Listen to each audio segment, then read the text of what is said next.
Hello, Shemai, and welcome to Storytime Live from Abergavenny Library. Well, how are you all today? I hope you're enjoying half term. Here in Wales, we're having to stay in. We can't go out and about, but that's fine because there's lots of fun things you can do at home. And it's half term, so you're all together. So that's good fun. I've got two really funny stories for you today. I hope you like them as much as I do. And I hope they make you laugh just as much as they make me laugh. They're both very silly, and they're both about food, which is one of my very favourite things to talk about. They're published by Simon and Schuster, who very kindly said we can read these stories to you today. And the first story is about a pea. Now, do you remember way back in the summer, back in July, we had a story about a runaway pea, one who escaped, and Super Ayto came to the rescue. Do you remember that story? It's quite a funny one as well, wasn't it? Well, this is another story about a pea who runs away. It's called The Runaway Pea, and it's by Kjartan, Poskitt, and it's illustrated by Alex Willmore. And if you live in England and you're in reception, you might have had a copy of this book in a special bag to take home. So you might already know this story. If you live in Wales, you can borrow this book from our library when we're open again, and that will hopefully be quite soon. So the runaway pea. Let's see what happens when this pea decides to run away. There's all the peas lined up. These are canned peas this time, not frozen ones like the last one. So, there we are. It's 6 o'clock and we're ready for tea. But look, what's that? It's a runaway pea. He pinged off the plate with incredible force, then slipped and went splat in a puddle of sauce. The carrots and peas were all laughing with glee. Ho, ho, ho! You didn't get far, did you, piddling pea? Just watch, said the pea. I've hardly begun. I might only be small, but I want to have fun. The pea shot away with a skip and a hop. Then into the dog bowl he fell with a plop. Climb, little pea, climb up the side, quick, before Boris's mouth opens wide. The runaway pea jumped amazingly high, and so nearly landed in Boris's eye. He rolled along Boris's back in a flash, but a flick of the tail sent him flying off. Where's it going to land this time, do you think? Splash! Oh, where am I? He wondered. His head really hurt. Get out of my tank, said Adele with a squirt. He fell on a mousetrap which snapped with a bang and bounced off a cobweb that stretched and went twang. He came to a rest on a high dusty shelf. So far, so good, smiled the pea to himself. Surely there's nothing else left to go wrong. Then a fan started up, and it blew him along. Oh, and what's that below, with an orangey glow? It's the slot in the top of the toaster. Oh, no! In the pea fell, unable to stop. Then the toaster pinged with an almighty pop. There comes the toast, and there's the pea. Oh, dear, look at him. He's got some smoke coming out of him. Ow! Cried the pea. My bottom's on fire! As he flew straight on into the tumbling dryer. Buffered and battered and bounced all about. The pea was so glad when he finally came out. He collapsed on a shirt that had newly been washed. Look out, little pea, or you're going to get squashed.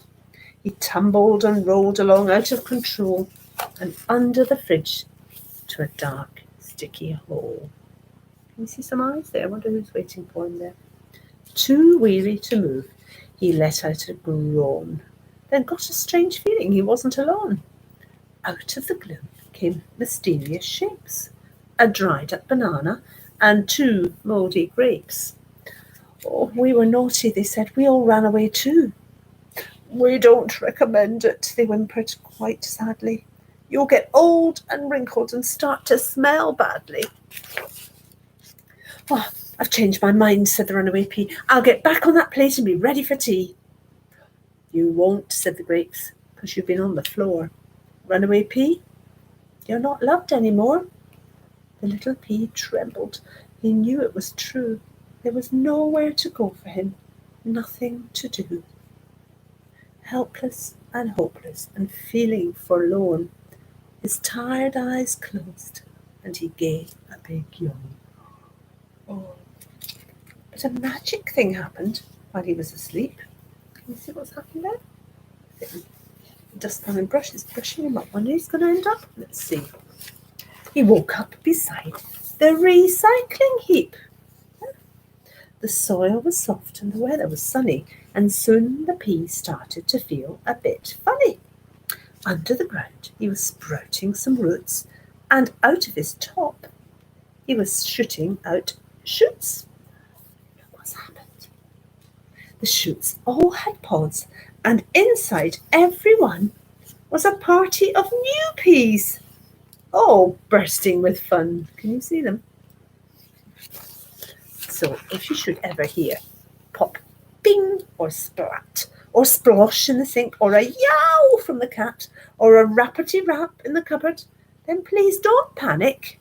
It's only those runaway peas. See them on the next page. There they are. All these peas.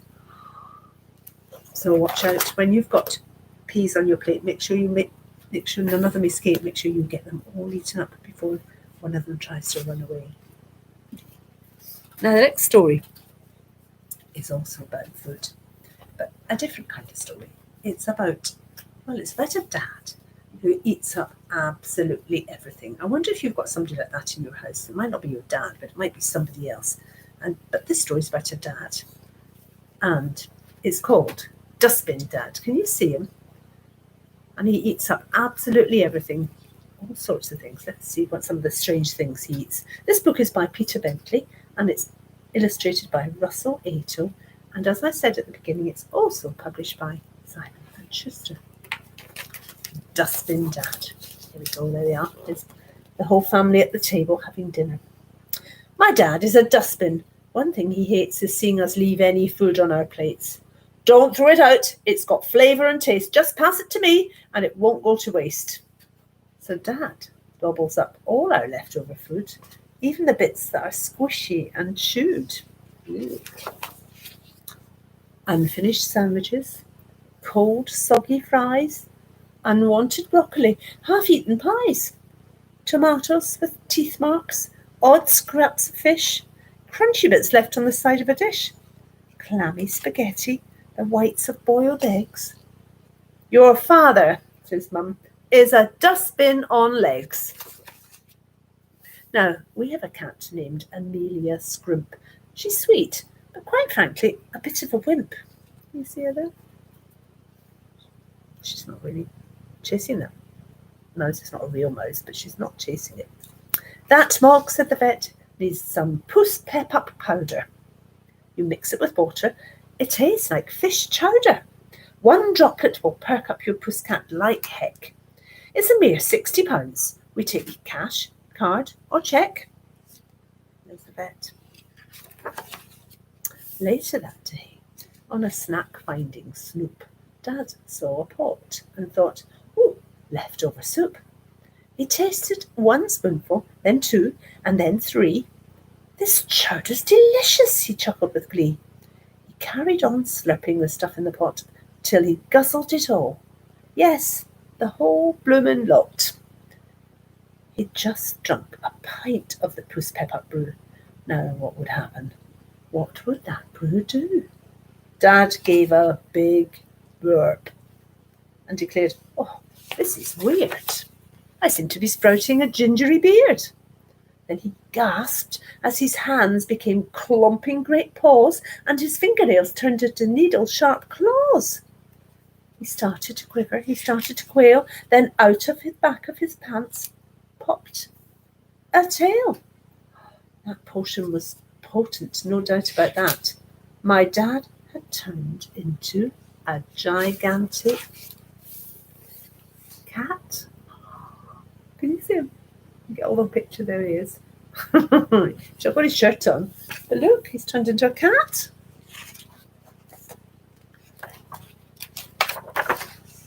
Dad sharpened his claws on the dining room floor and knocked our best crockery out onto the floor.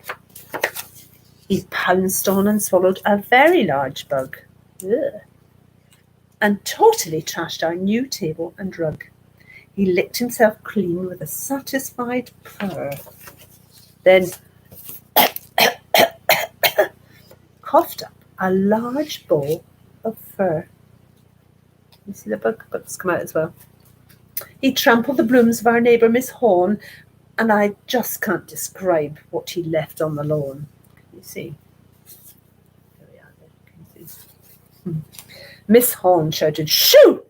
from her kitchen. Then, yikes! Out of the door shot her puppy dog, Sykes. Mum tried to grab him, but stumbled and tripped, and in the kerfuffle her bottom got nipped. Dad hissed and spat with his hackles right up, then fled up a tree from the fearsome wee pup. See the dog? Dog can't get up a tree. "Stop!" we yelled. But we watched in dismay as Dad reached the treetop, and it started to sway. "Yap, yap, yap," went the puppy. Snap went the bow. "Gosh!" we all gasped as my dad went, "Meow!" There he is falling down from the top of the tree. Where's he going to land? Where do you think he's going to land? Oh! He fell in the rubbish. What a clatter and din. Then we heard a loud burp coming out of the bin. Dad had changed back again, quick as a flash, and stood quite bewildered in yesterday's trash. "Oh, what happened?" he groaned. "Am I dreaming or mad?" "No," declared Mum, "just a real dustbin dad." So, never leave food where your father can grab it. He's likely to start up a scrap-eating habit. Then he, too, might suffer a similar fate, unless you eat all of the food on your plate. Well, well, well. Wasn't that a silly story? But a funny one, too. I hope it made you laugh. Now, if you'd like to make a plate of food, of your favourite food, maybe thinking about the things that the pea was on the plate at the beginning of the pea story and the dustbin dad, you'll find a link you can follow. But all you need is a paper plate or a piece of round white paper, and you can make a paper plate of food just like this. I've made mine with some of the things I really like to eat. So there's some chicken, there's some chips, some tomatoes, some carrots, and I thought I'd better put some peas on because we had our story about peas. Now you could either stick on some pictures, you could draw some pictures, or you could get some little bits of paper and some cotton wool and some different things and make a collage of some things that look a bit like peas and potatoes and whatever you like. So that's something you could do, especially today when it's maybe a little bit wet. It's certainly raining where you live here. And I'm just looking out the window. Not very nice. But there's still lots of fun things you can do. I hope you enjoyed these stories. If you live in Wales, unfortunately, you can't come and get them from the library, but I'm going to take them back to the library as soon as I can. So if you want to borrow them when we're allowed to get them again, you can come and get them from Abergavenny Library. I hope you enjoyed these stories. I'll be back next Wednesday, and I'll have 2 more fun stories for you to listen to and read. Until then, stay safe, stay home, and take care.